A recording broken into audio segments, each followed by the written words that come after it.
The province has released the business plan submitted by the Greenland International Hospital.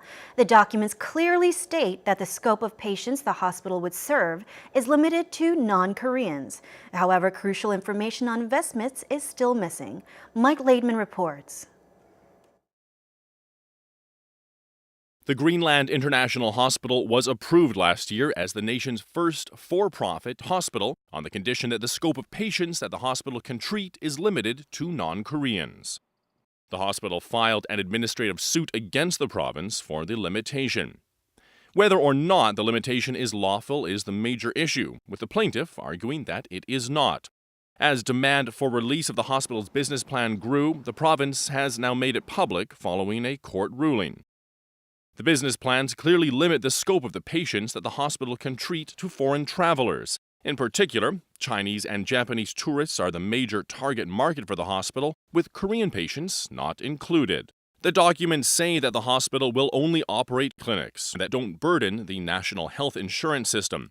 It will not stress the country's public medical system, as its market is limited to non-Koreans.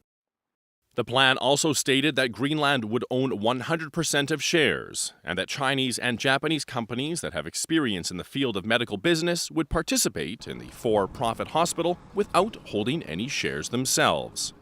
However, these Chinese and Japanese companies previously owned 5.6% and 1.8% of shares, respectively, back in 2015.